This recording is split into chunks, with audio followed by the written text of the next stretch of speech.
Hey, what's up, guys? Hello, Football Talk here. We're back with yet another weekly review, this time looking at this Week 5 slate. We're going to run through all 14 games, which that number has gone down by one now these last 2 weeks, with the Broncos-Patriots matchup being pushed back by 1 week, and a lot of other shuffling around because of it. And I have to say, I think it's pretty unfair for the Broncos to basically have lost their bye week now, considering how late the news came in, and the NFL's approach of just making things up on the fly. It's pretty questionable for me. Nevertheless, from the games that we did see, there were a lot of exciting plays and events, with some crazy finishes as well. So let's get right into the slate. With Thursday Night Football, as the Buccaneers traveled to Chicago to take on the Bears. Tom Brady took a shot to Mike Evans on only the second play of the game, but he never really fought through Kyle Fuller on that one, and he went off the field right away, so he certainly wasn't 100% with that ankle, and Fuller started actually jumping at him off the snap on some of those plays.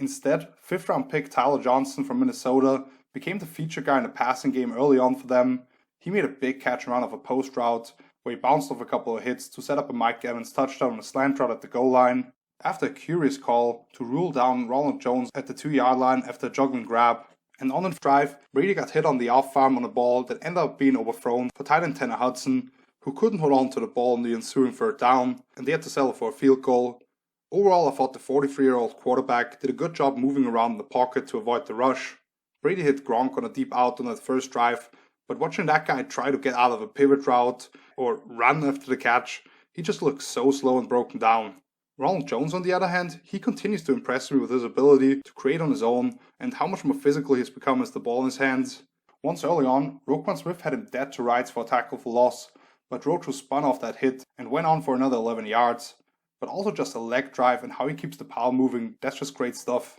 When Nick Foles came out for his opening drive, he had a terrible miss on that second 3rd down, where he just overthrew Allen Robinson, who was wide open of a pick, on like a sprint out to the right. And the next time they got the ball, there were mixed results between that connection as well, as the receiver made a nice catch at the sideline on a throw from Foles that he couldn't quite step into, but then A-Rob juggled a back shoulder fade, and it was picked off by cornerback Carlton Davis. And after going down 10-0 and they got the ball back, Foles had rookie Darnell Mooney wide open on a post corner route, but that throw was just nowhere near him. And after a great job of knocking down a curl route in quarters coverage by rookie Antoine Winfield, the Bears had to punt once again. Bruce Arians to me made a crazy call to go for it on 4th and short from their own 20-yard line early on in the second quarter, but Brady, being the GOAT on sneaks, converted that one as well, and he extended the lead to 13 with a field goal to finish the drive. When the Bears got the ball back, they got pretty lucky on a call where the refs flagged Shaq Barrett on the neutral zone infraction, when the right guard actually rocked back, and that's what caused him to get off the line. And 3 straight receptions for David Montgomery gave them a big 3rd down conversion on the last one, and after nice gains by A-Rob over the middle and then Cordell Patterson on a wheel route out of the backfield, they moved inside the Tampa Bay 5, which Monty finished up with Chicago's first rushing touchdown of the season.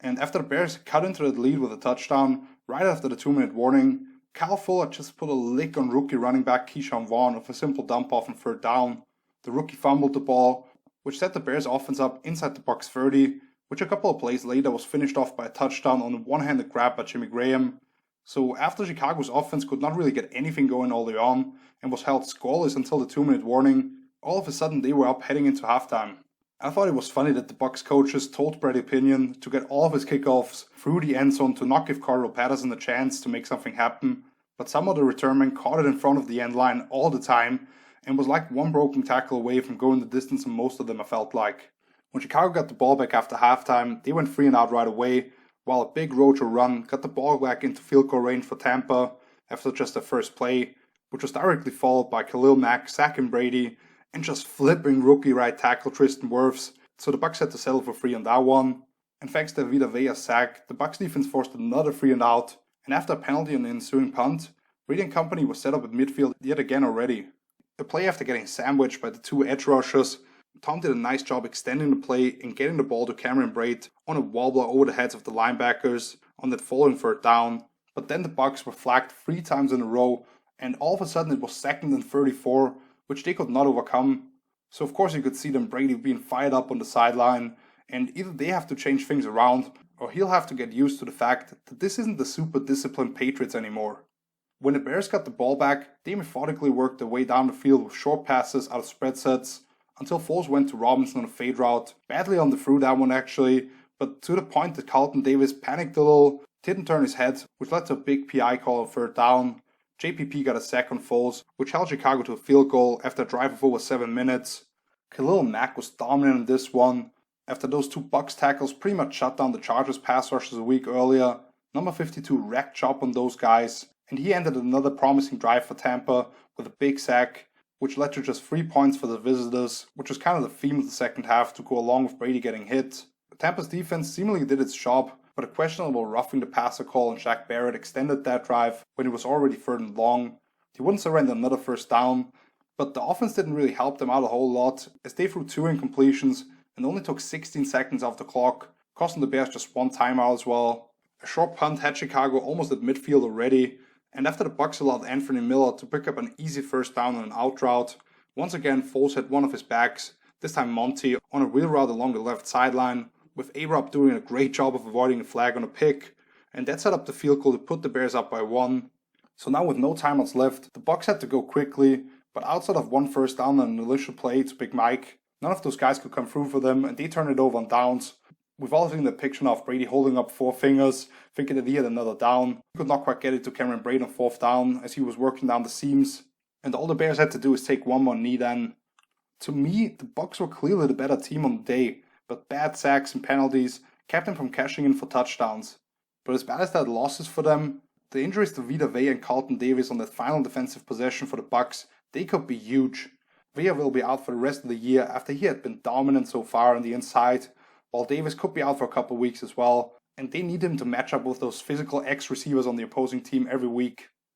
And that brings us to a Sunday slate, with the first game being the Rams traveling to Washington in a dominant defensive performance by the visitors. The Rams came out red hot defensively in this one, and to me I think they quietly have one of the best tight end duos in the league with Tyler Higbee and Gerald Everett, because one can be used as that classic Y, who contributes as an inline blocker in the run game and then is a beast in the red zone, while the other is basically an oversized wide receiver who they can throw tunnel screens to and let him go to work. After one of those to Everett, Henderson finished off the 10-play opening drive with a 1-yard touchdown for the first points of the game.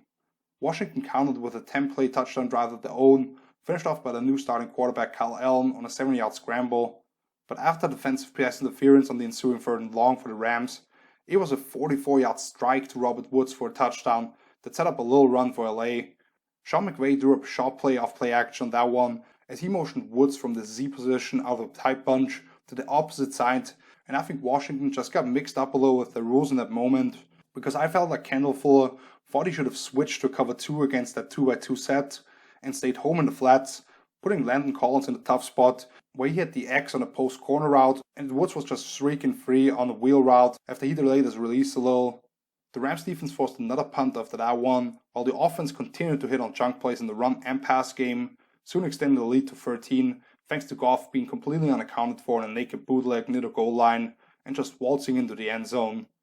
Up to that point, he was 13 of 14 as a passer as well, for 195 yards in that touchdown. With less than 3 minutes left in the first half, Washington was trying to cut into the lead, and Kyle Allen tried to convert on a 3rd down scramble, but took a huge head-to-head hit by Jalen Ramsey and was knocked out for the game, which led to Alex Smith making his miraculous comeback after that gruesome leg injury about 2 years ago. And I'm so damn glad for Alex to be back healthy, and I love seeing his family cheer in the stands. But I still can't help but cringe a little bit when I see him actually playing out there, trying to run around and get hit, which happened a lot. He could barely get anything going in the pass game, completing just 9 of 17 for 74 yards, while getting sacked 6 times over the final 32 minutes, including Aaron Donald being his dominant self with 4 of the day, and then Troy Reader coming onto the scene with his first 3 of his career in that one game. A float from Goff in the direction of Cooper Kupp on a corner route led to an interception and allowed Washington to kick a field goal before halftime. But outside of a few big plays to set up the Rams 10 points in the second half, there wasn't much offense in this one anymore, as Washington did not pick up a single first down over the final 30 minutes, and LA had only one drive of more than 5 plays themselves. Let's get to a game that was a little more exciting offensively, with the Battle of Pennsylvania between the Eagles and Steelers. That Steelers defense flexed its muscle early on, with TJ Watt getting a sack on the very first 3rd down of the game and holding the Philly offense to -2 yards until the final play of the first quarter, while the Eagles D-line took down Ben Roethlisberger on their first drive and forced a punt as well, Pittsburgh offense started moving the ball with a lot of shallow crosses, tap passes, and quick hitches as they engineered a 14-play, 62-yard touchdown drive on the second attempt, capped off by second-round pick Chase Claypool scoring on a fly sweep play. On the ensuing Eagles possession, Carson Wentz almost connected on a deep shot to late-round pick John Hightower, but on 3rd and 9, with less than 20 seconds remaining in the first quarter, this offense finally got some life on a huge play, but they ran a draw with Miles Sanders, and it turned out to be the perfect call. I did a little breakdown on my Instagram and Twitter if you want to check it out, because when they ran that draw, they had the Steelers bring the 6-man rush with a TE twist to the side that the draw was actually called to, and the nickel coming off the edge as well there. But because Bud Dupree could not quite get under the guard in time, and Mike Hilton had to retreat from the opposite side on his little hook drop to cover up for the other linebackers, he tried to get back up there, came in too hot as he tried to redirect, Sennett had to just make that one guy miss, and took it 73 yards to the house. Thankfully, the Steelers had a young stud playmakers themselves in Claypool, who converted on the 3rd and long, and then scored another touchdown from 31 yards out on a simple slant route the next drive. And when Philly got the ball back, Wentz's connection with former undrafted free agent Travis Fulgham really started heating up. He had not caught a single pass in the NFL until last week, but in this one he had 10 grabs for 152 yards and a touchdown in the fourth quarter, as that next drive was finished off by another Sanders touchdown from a yard out. And Wentz's mobility was a big factor versus the Steelers' pass rush in those stages of the game, as he got back to creating more on his own, but that also leads to him taking a lot of big hits as he's trying to make something out of nothing, and it puts him at greater risk for injury. Pittsburgh would hit a field goal at the 2-minute warning, and Phil had a chance to tie the game at 17 with one of their own, but even though Wentz connected with J.J. Arcega-Whiteside on a beautifully thrown corner route, he came down in bounds and they could not stop the clock anymore. Coming out of the locker room, the Steelers did not waste much time as they got the ball to Ray McCloud on one of his 2 gadget plays on the day. This time went 58 yards, and that drive was capped off by yet another Claypool touchdown, his 3rd of the afternoon, on a simple bubble screen out of a diamond wide receiver set. And 2 plays later, Carson Wentz got picked off by Steven Nelson, who was matched up with Zach Ertz, as the quarterback threw it too far to the inside on like a little curl route, which allowed Pittsburgh to extend this to a 17-point lead, thanks to a short touchdown by James Conner. The Eagles fought their way back into the game with consecutive touchdown drives, and after a bad fumble from Eric Ebron on a hook route, when he was way short of the mark on 3rd down anyway, Eagles kicker Jake Elliott had a chance to even give his team a 1-point lead on a 57-yard field goal, but after that one was missed and the Steelers got the ball back, Philly somehow allowed dime linebacker Nathan Gerry to basically be one-on-one down the seams with the man who had already scored 3 touchdowns, as Gerry had to sync with him in like a Tampa 2 look, but the rookie did a great job of just hesitating a little bit to make the linebacker think of a hook route, which he had run quite a bit before, and then turning on the burners down the seams to score his 4th touchdown of the day. The Eagles would not pick up another first down, and Wentz was picked off by Steven Nelson on a desperation heave on 4th and 20 for good measure.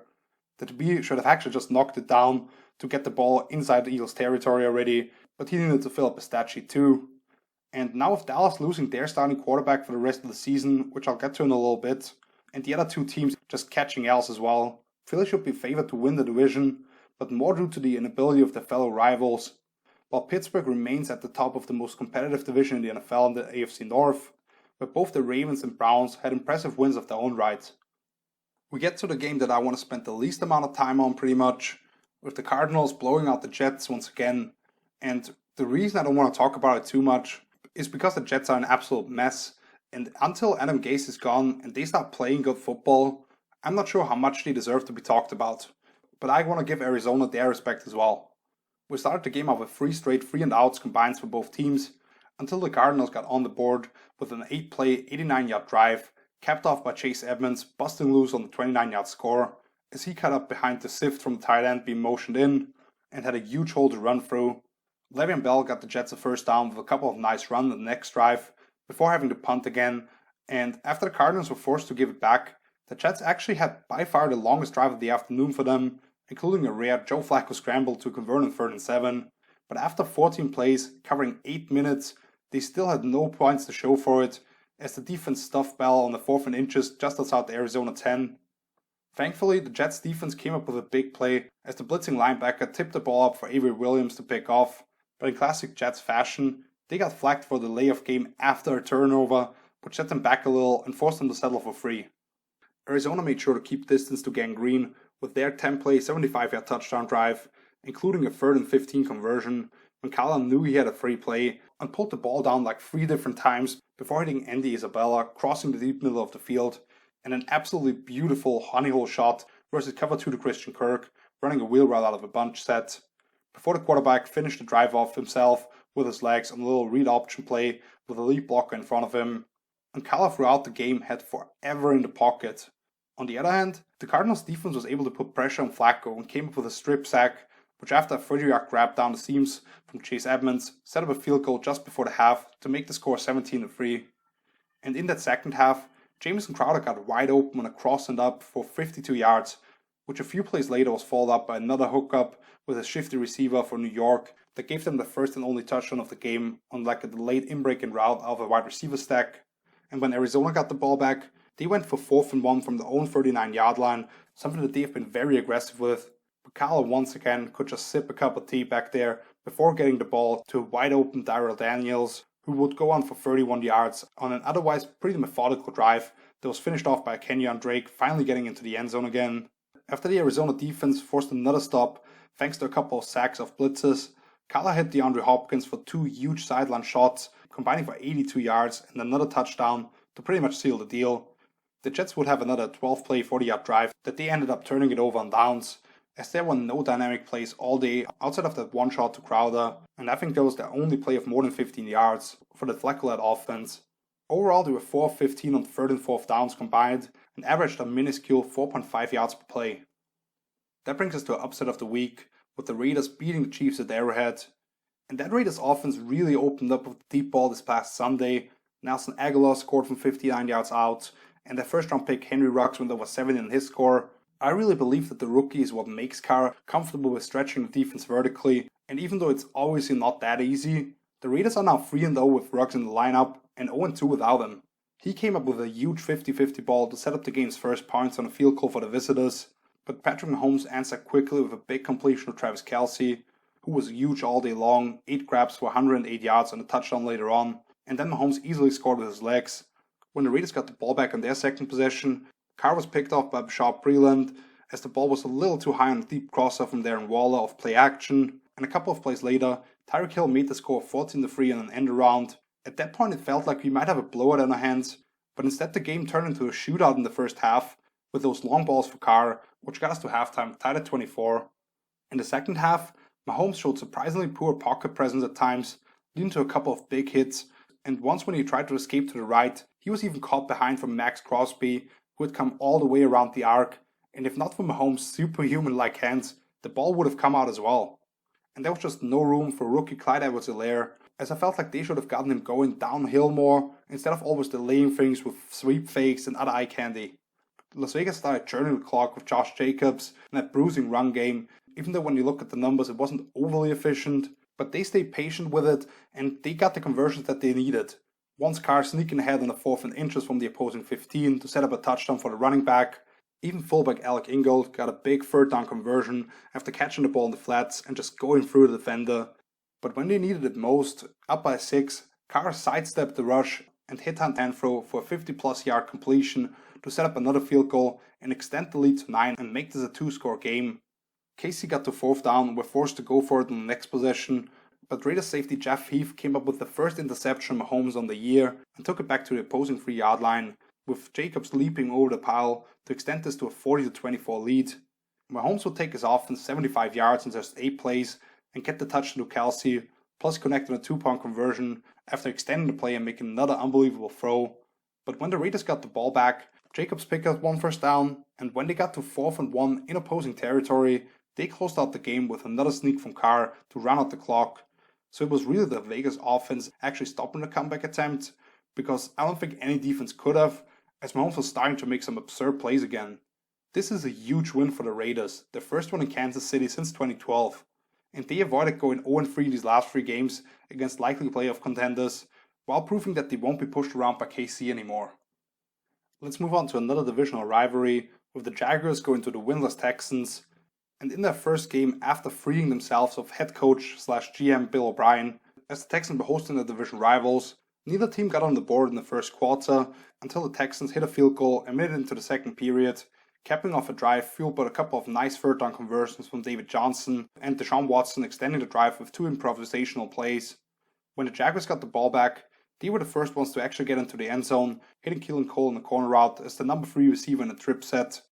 James Robinson once again was off to another strong start on the ground, but whenever Gardner Minshew dubbed it off to him, the Texans were all over the running back, and it felt like Jacksonville started dropping back too much from that point on. It only took 4 plays for Houston to answer with a touchdown of their own, as the Jags let Darren Feld run wide open down the seams, completely untouched for a 44-yard score.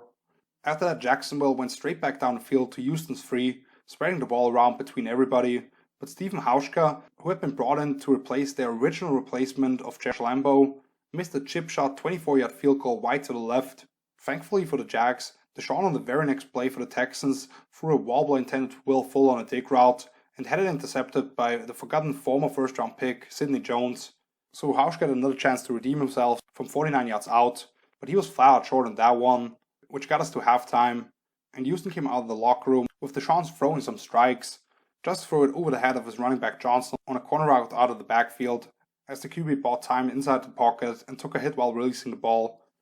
The Texans defense started making their presence felt as they got a tackle for loss in the run game, then got a sack from Whitney Merciless, and on third down they just stopped the tunnel screen to Chris Thompson to force another punt. Deshaun tried to take a shot to Will Fuller off play action when they got the ball back, but it went off the hands of the receiver and into the ones of safety Gerard Wilson, setting up the Jags offense inside Houston's 30 and getting to a 4th and 1 inside the 10 even, until their most catastrophic play of the game happened, when they had James Robinson take a Wildcat snap and as he was rolling to his right trying to set up a throw, but with Minshew being motioned out late, it got the defense to pay attention. They took away the 2 options for Robinson to throw to, before he literally dropped the ball. I really didn't like the play design of that one.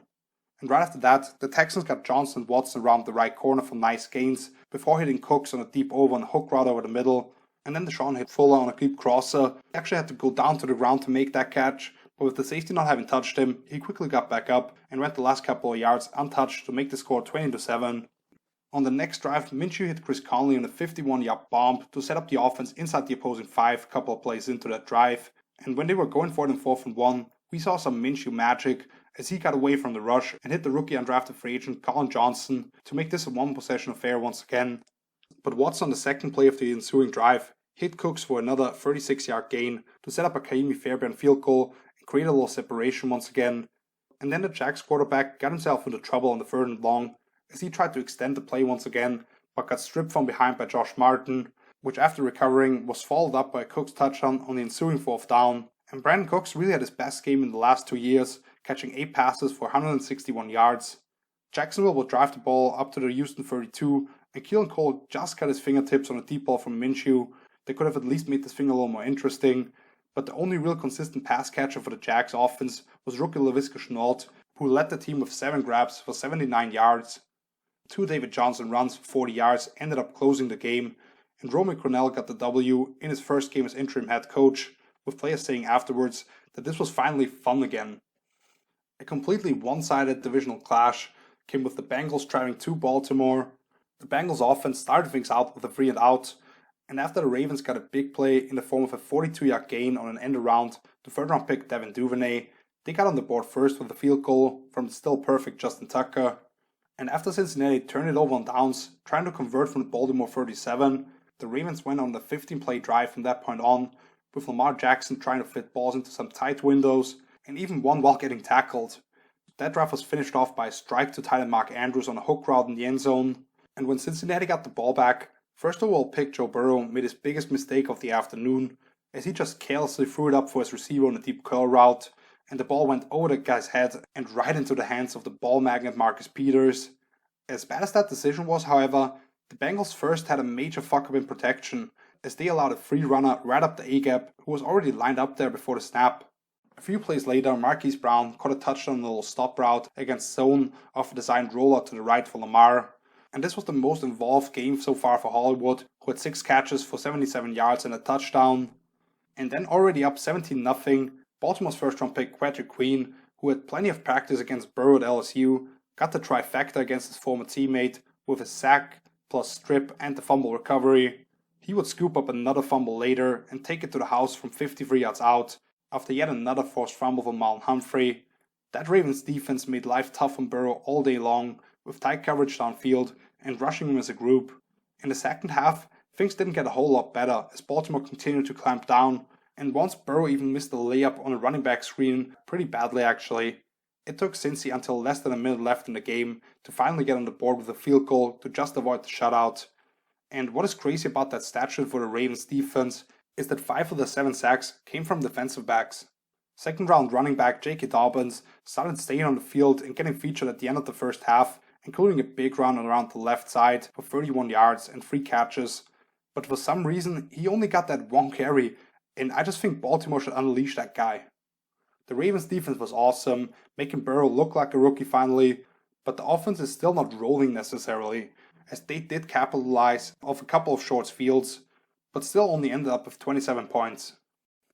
A much closer divisional matchup came between the Panthers and the Falcons in Atlanta. The Panthers offense started things out with consecutive plays resulting in first downs, but had to punt after that, setting up Atlanta's most impressive drive of the day as they went 92 yards in 10 plays, including a heavy dose of Todd Gurley, who had his best game as a member of the Falcons, and finished off the drive with a 35-yard run, where the Panthers front 7 was completely off with their run fits, and Gurley showed some nice burst, as well as stepping out of the tackling attempt to reach the end zone.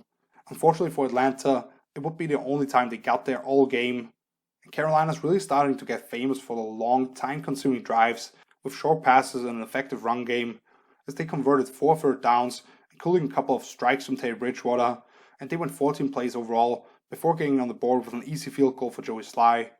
Matt Ryan had a rare moment of extending the play on the next drive, but a bad Russell Gage drop stopped him from setting up near scoring range, which set up another field goal for the Panthers, where Robbie Anderson came up with a spectacular one-handed grab along the boundary off a beautiful lob pass from Teddy before hitting him on another slant route. Smaller score being 7-6. When they gave the ball back to Atlanta, Brian Burns got a big strip sack on Matty Ice, as backup tight end Luke Stocker could not quite get there on a sift block as they were faking a split zone play. But thankfully for them, one of the Panthers defenders made the classic mistake of not really shuffling up that loose ball, as he had his eyes on the end zone already, and the Falcons were at least able to recover it and punt it away. But unfortunately for them, it didn't really make a difference, as DJ Moore ran a little pivot route on a 3rd and short,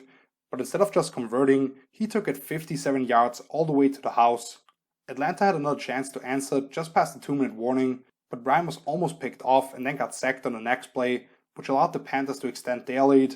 Already at midfield, I saw one of the worst tackling displays in a while from this Falcons defense on a simple running back screen to Mike Davis, who avoided 1 attempt in the backfield and then literally had 3 guys draped all over him, close to the numbers, but somehow still churned out 5 more yards and got out of bounds as well. And after connecting on a back shoulder fade to Anderson, they ran a little sprint out to the right, where it's becoming a trend that nobody's covering the back on those kind of plays, putting Carolina up 20-7.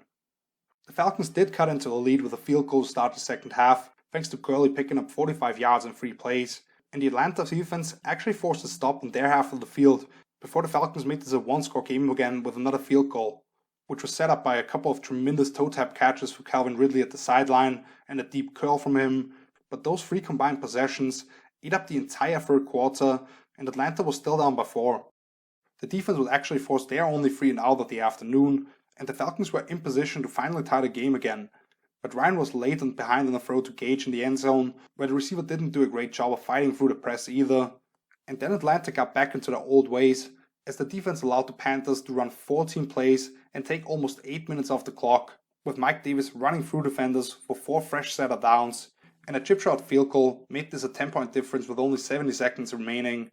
The Falcons did still hit a 54-yarder with 4 seconds on the clock and tried to get an onside kick at least to get a Hail Mary attempt, but Robbie Anderson safely snatched it out of the air and ended the game, as the Panthers were clearly the more physical and better team on the field to me.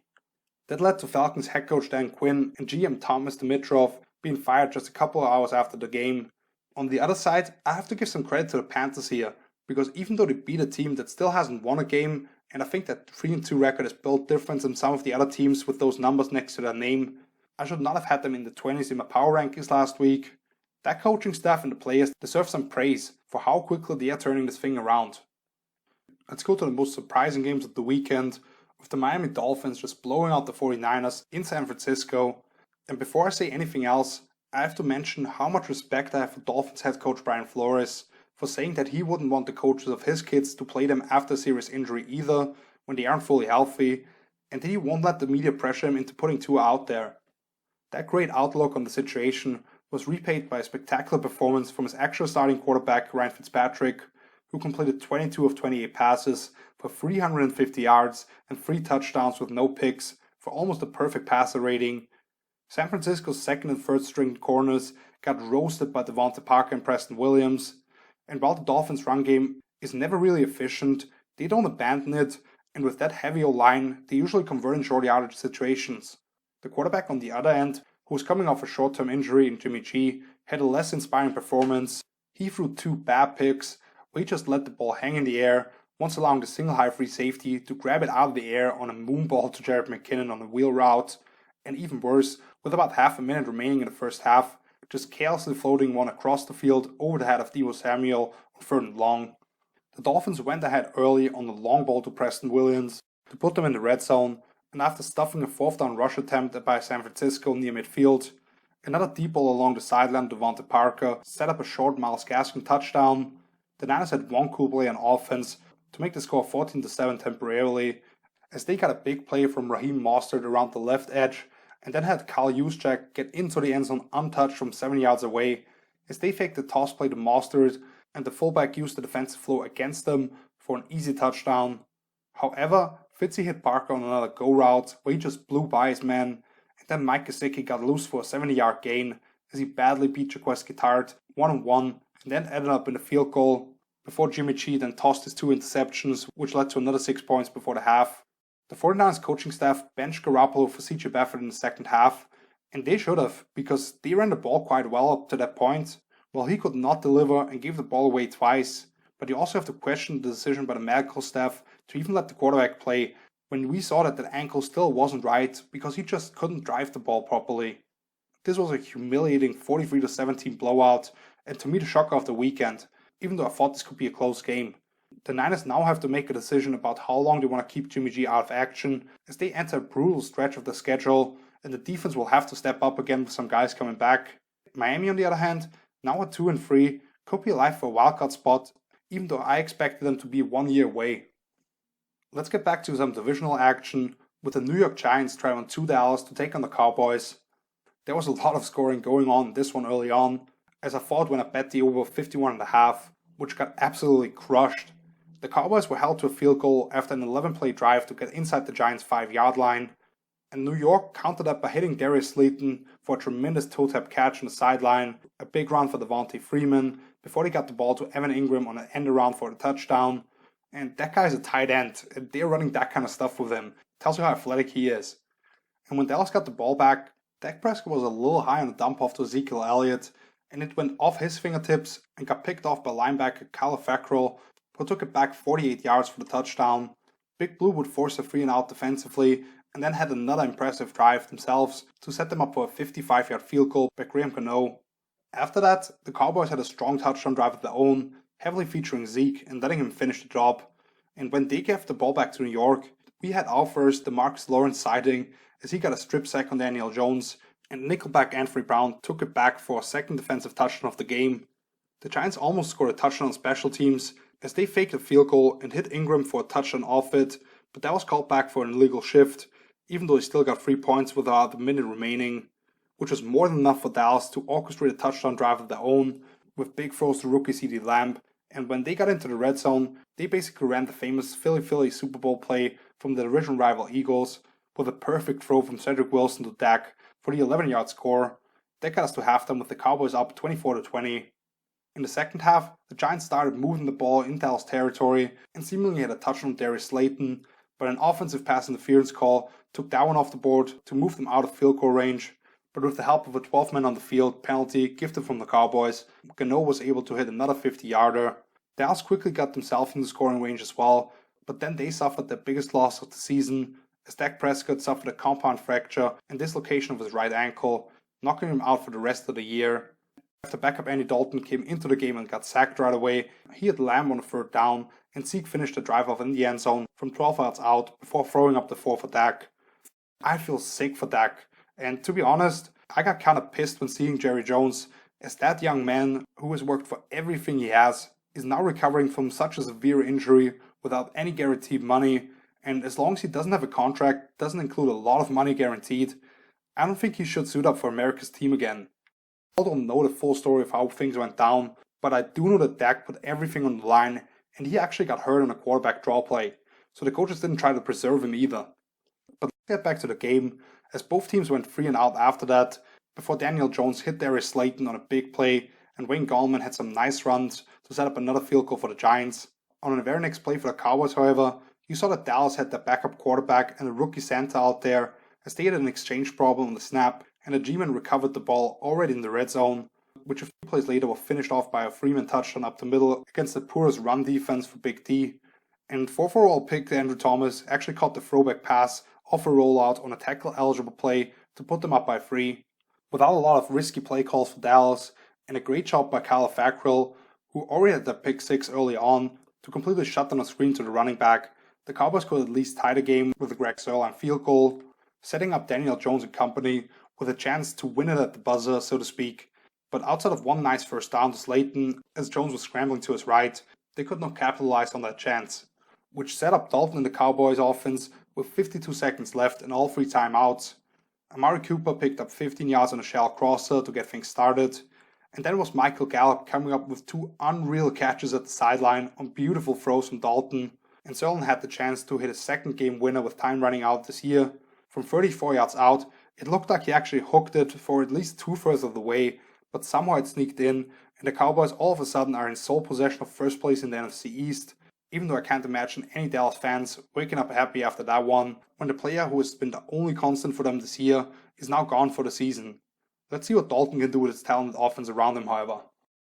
And that brings us to a third game of that midday window, a matchup that I was very interested to see, with the Colts going to the Browns, 2 3-1 teams, and the theme of the game early on was how much time Baker Mayfield had off play action, as he was often completely unaccounted for of naked bootlegs, and he had 2 deep crosses to Jarvis Landry early on, even though they had to settle for 3 after the impressive opening drive.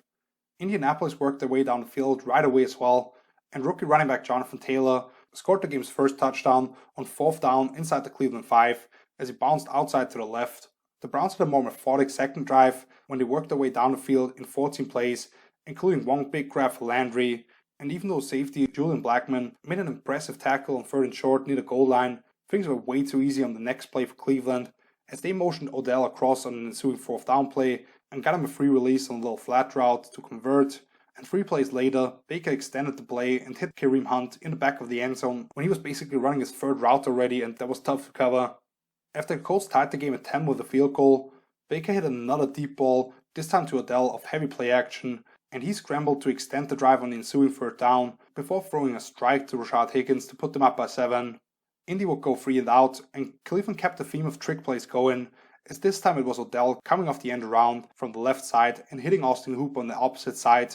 But that ball was almost jarred loose by the rookie Blackmon, showing unbelievable range, and it at least took away any yards after the catch. That set up another field goal to send the Browns in the locker room up 20-10. The Colts offense was barely on the field up to that point, as Cleveland basically doubled them in time of possession. What I saw in the second half, especially for the Colts, was that Philip Rivers almost had to jump into some of those throws, because he just doesn't have the arm to make those big time throws anymore, and at this stage of his career, you just don't want to put the game in his hands anymore. At least for me. Already down by 10, he threw a pick six to Ronnie Harrison when he completely telegraphed the throw into the flats. Thankfully for the Colts, that was directly followed by a 101-yard kickoff return touchdown for Isaiah Rodgers to give the Colts some life. That was only the second one of the year, and the team's first kick return touchdown since 2016, while also being the first one in that young man's career.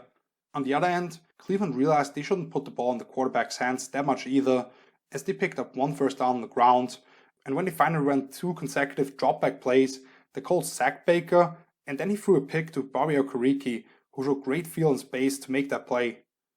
It started to show that the Colts coaches understood that Rivers can't be that guy anymore for them, as on a 3rd and 5 play after that, they ran a simple inside zone with Taylor, who they need to realize they need to feed more.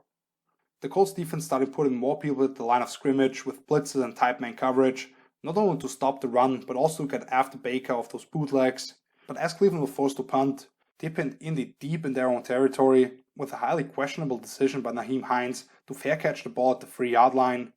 But even worse was the decision by Rivers to throw it into no man's land and get called for intentional grounding in the end zone, which resulted in a safety. Even though you have to give credit to Myles Garrett for getting hit on the quarterback, who continued to provide pressure all game long, especially with starting left tackle Anthony Costanzo out for this one. The Indy defense still held as they forced a 3-and-out before Rivers threw another careless interception over the deep middle to Sheldrick Redwine, and after hitting Mayfield so the ball would land in the hands of linebacker Anthony Walker, the Colts got the score to 29-3 after a field goal. Cleveland was already at 3rd and 9 from their own half of the field on the next drive, but then Dearness Johnson busted free for a 28-yard run to set up the offense in field goal range, and missed a double doink himself in Cody Parkey, only single doinked this 46-yard attempt, and the ball went through the uprights to seal the deal. Now the Browns 4-1 for the first time since their coaching staff included Bill Belichick and Nick Saban. And that takes us to Sunday night with the Minnesota Vikings going to Seattle, another one of those classic thrillers between these two teams in Seattle. Seahawks defensive tackle Jarran Reed was beastly against the run early on, but Irv Smith came up with a tough diving grab in the rain, and the Vikings connected on some big conversions through the air before Dalvin took the last 2 carries for 20 yards and a score. That was a highly impressive opening drive for the Vikings. Seattle countered that with a similarly strong start, it felt like, as they worked the ball all the way down to the opposing 28, but after a false start and a sack, followed by a short run, they decided to punt instead of trying for a long field goal. Minnesota had a run-heavy drive after that, lasting 16 plays and taking almost 10 minutes off the clock, even though a holding call set them back a little, and they were forced to try a 52-yard field goal, but managed to make the score 10-0. And having only run 8 plays up to that point, with about 8:30 left in the first half, the Seahawks needed to put points on the board and keep the defense off the field, but an Eric Wilson sack put them behind the chains and forced yet another punt after just 1 first down.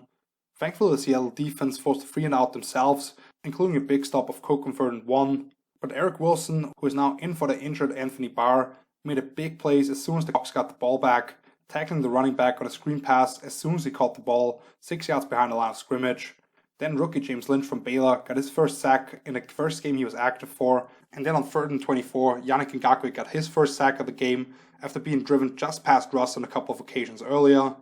Cousins connected with Thielen in his backs to set up another field goal with 10 seconds left in the first half, as the Seahawks were held to 0 points at the half, and Wilson was sacked 4 times, because what Minnesota did was keep 2 safeties high a whole lot and force Russ to hold on to the ball as he was looking for those vertical shots. In the second half, the Hawks were forced to punt after just 1 first down, but the Vikings went 3-and-out themselves with a scare to the fans as Dalvin Cook had to leave the field with an apparent groin injury. He was out for the game after being dominant in the first half, and that seemingly gave Seattle a spark as they went down the field offensively, and Russ hit tight end Will Dissly on a wheel route versus a linebacker in man coverage. Their defense forced another 3-and-out right after that, only to have that 3rd down pass overturned to a fumble recovery with an empty hand for Cousins, and that set Seattle up at the opposing 15-yard line, which 2 plays later was converted into 6 on a pass to DK Metcalf on a slant route. When Minnesota got the ball back, Cousins was picked off by KJ Wright as he came off a bootleg to the right, and the 10-year veteran stepped it out of the air with one hand as Cousins tried to lob it over the flat defender's head. And the very next play, Chris Carson ran right through the defense, including what looked like a sure tackle from Harrison Smith for a 29-yard touchdown, as the Seahawks started taking advantage of those 2 deep alignments. Wright has been phenomenal in coverage in his pursuit to the ball since converting to Sam linebacker, and Seattle really feeds off that momentum. It's like a wave or almost like a tornado, and Minnesota got to feel it at first hand with 3 touchdowns in less than 2 minutes. However, the Vikings had helped out by getting away from the run game as well, that allowed them to control the game in the first half, and holding calls put them in 1st and 20 on multiple occasions, which allowed the Seahawks pass rush to finally get going as they had to drop back. However, when they got the ball back down 5, they started running more boots, and Cousins went to the guy he knows best in Adam Thielen, who on that drive caught 4 or 5 targets for 36 yards and a touchdown. Even though they failed to convert for 2 to tie the game on a Cousins draw play, his mobility certainly leaves something to desired, and I don't know why Gary Kubiak continues to call his number on a couple of big plays already this year. After the Hawks had started to get the run game going, Minnesota went to more single high looks again, which after a nice throwback screen to Tyler Lockett off the boot, almost led to a David Moore touchdown on one of those moon balls. His receiver had another step on his man the very next play, but a hit from the blitzing Harrison Smith did not allow Russ to put everything he had into that throw, and they had to punt, which pinned the Vikings inside their own 5. And this really started becoming the Alexander Madison show, who maybe didn't look quite as dynamic, but a more violent version of their running back 1 and Cook, which the Seahawks countered with more blitzes from the safeties and linebackers to also go after Cousins on those bootlegs, and the drive was finished off by Fields' second touchdown of the day. Eric Wilson, who had his best game as a pro, made the Vikings' biggest play of the night on the following possession when he stayed with Chris Carson in the flat to wheel route, and once he had the running back forced out of bounds, he immediately flipped his head and snagged the ball out of the air. Minnesota continued to feed Madison after the takeaway, and even when they had to spell him, Mike Boone found success. Kubiak and company really excel at teaching that zone system, but when it mattered most, Seattle stuffed the run on 4th and 1 as Mike Zimmer decided to go for it instead of making it an 8-point game, which I'm not sure if I can disagree with because of what Russell Wilson has done so far this year. But Madison on that play had a huge lane between the tackle and the tight end, which he should have run through. The Vikings defense, on the other hand, could not make the stop on 4th and 10 as Metcalf elevated for the ball, while rookie Cameron Dantzler, in his deep third responsibility, was too scared to get beat deep and completely misjudged it in the air. 2 snaps later, Russ extended the play and hit Lockett on a crosser as Zimmer continued to bring pressure defensively. Once again, Metcalf was open on a slant route and almost came down with the game winner on a speed out, only to have his quarterback go back to him on a 4th and goal on an over-route off a mesh concept. So Russ and the Hawks did it again as they went 94 yards in just under 2 minutes. With a failed 2-point conversion, Minnesota did have a chance, but a fumble that, in my opinion, wrongly wasn't overruled, even took the chance of a Hail Mary attempt away. And the craziest statistic coming out of this game is that the Seahawks won despite not converting a single 3rd down. Let's move on to Monday night with the Chargers traveling to New Orleans, with the big storyline being Drew Brees playing against the team that he was originally drafted by. The Chargers went 3-out in the first drive of the game, and after a less favorable punt, the Saints were set up close to midfield already thanks to a nice run by Marcus Callaway, who provided a spark every time he set up for returns, and after a couple of runs, New Orleans was already at the opposing 40, but a tip ball on one of those checkdowns to Kamara in the flats allowed the Chargers linebackers to rally to the ball for minus yardage, and then the usually sure-handed running back dropped a simple slip screen that was supposed to set him up in field goal range. So we were scoreless after those first 2 drives, but when the Chargers got the ball back, they went on an impressive 9-play, 80-yard drive where rookie quarterback Justin Herbert linked up with Keenan Allen on 3rd down early. Then he had a perfect draw play to Justin Jackson into the blitz, where one gap was completely unaccounted for, and it was capped off by an absolute strike as Herbert was escaping to the right, as a sneaky cover 0 blitz was called against him, which looked like a single high coverage originally, and Herbert fired a dime to his top receiver off the wrong foot while almost running at full speed. Now down 6-0 thanks to a missed PAT, Brees on the ensuing 3rd and long linked up with Emmanuel Sanders on deep curl routes, but the balls were all over the middle of the field in zone coverage to take away those easy completions for the veteran quarterback and force yet another punt. On the very next play of the visitors' offense, they drew up a short play off play action in the direction of Jalen Guyton, who caught a 72-yard bomb already last week, but Marcus Davenport made his presence felt in his debut for 2020 as he put a lick on the rookie quarterback to force what almost turned into an interception. And on 3rd down, the guy who really stepped up in Davenport's absence in Trey Hendrickson beat left tackle Sam Tavy on a little chop and rip maneuver for the first sack of the day. The Chargers punter had to catch the ball with his feet almost at Al's own end line, which set up the Saints offense just past midfield. Latavius Murray could turn upfield after a catch on the initial 1st down, but when they got back to 3rd down, the Chargers did a nice job stopping Taysom Hill on a power G play as the quarterback, which led to a long field goal for Will Lutz to put the home team on the board. When they gave the ball back to LA, the Saints defense shut down a reverse, and then Hendricks and Cam Jordan sandwiched Herbert for a big sack and actually locked the ball loose momentarily. But the most flagged team in the NFL had yet another costly penalty against them on the roughing the punter call, which extended the drive, and after an easy 1st down for running back Joshua Kelly on a simple swing route, Herbert this time hit the bomb to Jalen Guyton off play action for 48 yards. On the very next play, they go I formation, give it another run fake before Herbert hits Mike Williams in the end zone off a crosser.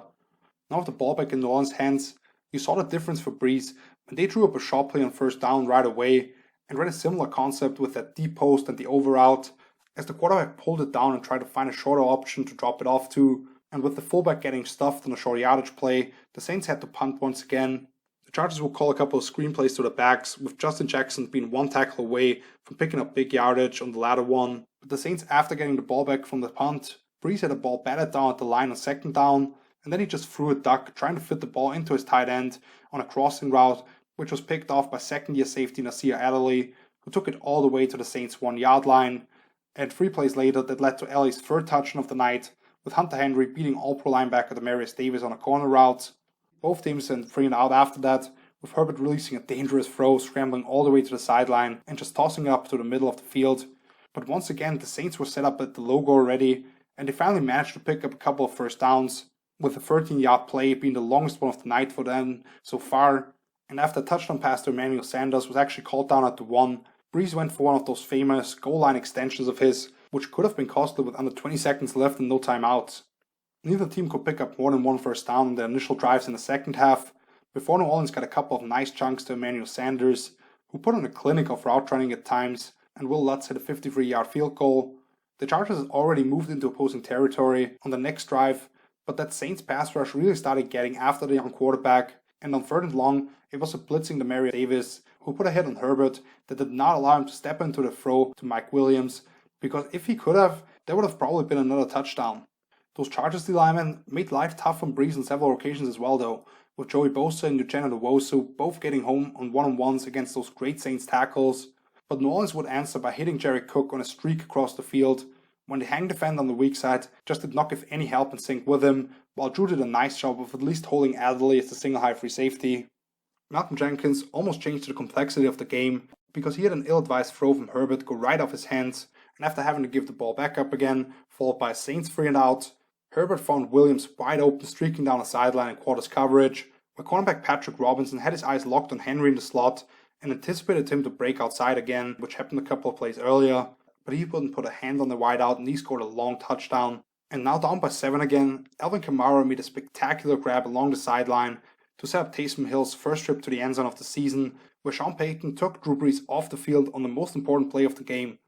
That gave the Chargers the ball back with less than 50 seconds remaining, and after quickly getting the ball to his backs for little yardage, when Herbert saw him press man on 3rd and 1, he took a shot to Williams along the sideline again, who elevated over Marshawn Lattimore and took a hit from the safety, but still came down with it to set up a Michael Badgley field goal attempt from 50 yards out, but it went off the right upright and not through, which took us to overtime, where the Saints were the first ones to get the ball, and they worked their way down the field in 8 plays to set up an easy field goal for Lutz, while the Chargers' only first down was given to them on a roughing the passer call on the very first play, as Herbert was just behind KJ Hill on the deep in-breaking route, and then on 4th down he hit Williams on a slant route against another zero blitz, but Lattimore wrapped him up right away, about half a yard short of the marker, with the throw being just a tad high and behind him.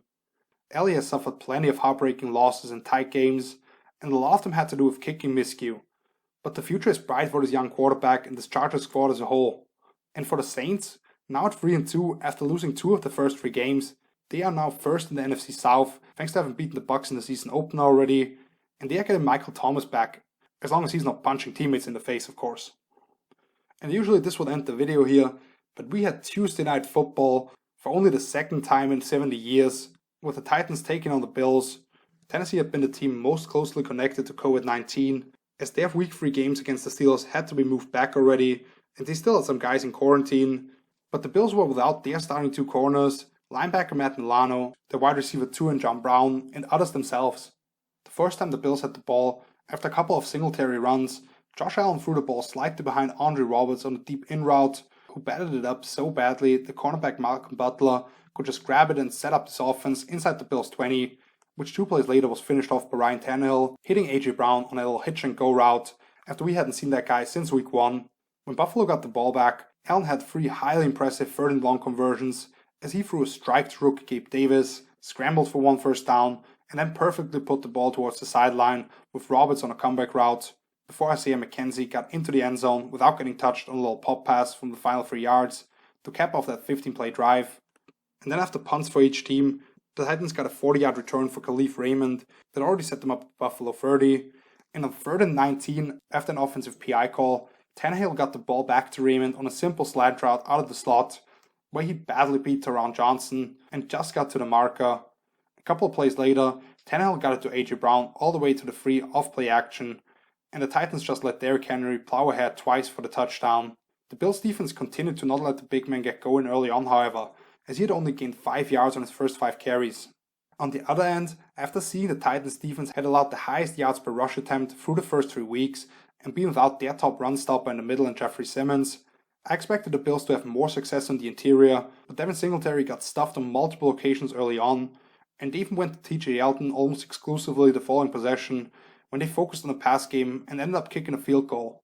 When Tennessee got the ball back, Derrick Henry stiff-upped Josh Norman into a different dimension, and even though offsetting penalties won't make it count officially, that kind of set the tone for the Titans, as Henry ran through Norman and middle linebacker Trim Edmonds for the first down on the very next play. The Titans' drive ended in a punt, but the Bills did not manage to move out of their own 10 either, as they faced yet another 3rd and long, which is kind of the theme for this offense all game long. The Titans were pinned inside their own 10 due to getting flagged for a hold on the ensuing punt, but they worked their way all the way down the field after a nice run by Henry and then Tannehill scrambling for the first down. They went after A.J. Brown in that matchup with Norman before a few short completions had them at 1st and goal, which Tannehill cashed in on a 10-yard touchdown run of his own thanks to back containment by the defense. So already up 21-10, Tennessee had yet another impressive drive going, but Tremaine Edmonds did a great job getting his hand in there on a pass to the tight end on a little stick route, while special teams continued to be a big story as the Titans downed the following punt at the Buffalo 2. The Bills had a methodical 14-play drive going right after that, but then Allen thought he could hit Gabe Davis on a little back shoulder throw versus cover 2 when Malcolm Butler sank a little further with him and picked it off, taking it all the way back to the Buffalo 5 on a spectacular run back when it looked like he was down halfway through already. And while the defense looked to have made the Titans settle for free, a roughing the passer call on 3rd down gave them a fresh set of downs, of which they only needed one, hitting Jonnu Smith on a slant route to extend the lead to 18 points.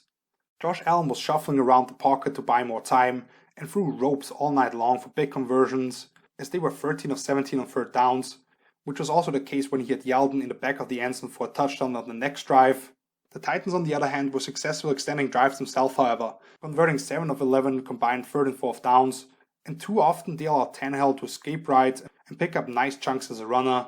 And that lack of containment also ended up being the dagger, as Henry bounced outside on a 3rd down for his 2nd touchdown of the game to cap off that 11-play drive. And with a fumble by Roberts on the ensuing kickoff, things continued going Tennessee's way, as they ran down the clock to the 2-minute warning on another play where Tannehill was able to get around the edge of a bootleg before hitting Jonnu Smith for the final points of the night, before time ran out on the Matt Buckle that Bills offense on a meaningless drive. Overall, when you look at the stat sheet and see that the Bills had Derrick Henry to 3 yards a carry and they converted 76.5% of the 3rd downs, combined with the fact that the Titans basically had one glorified run-through after 2 weeks at home, you would think this would be an easy win for Buffalo. But Josh Allen being a little off his accuracy at times and nothing from the run game to go along with not having Trey White to match up with A.J. Brown and untimely penalties by the defense,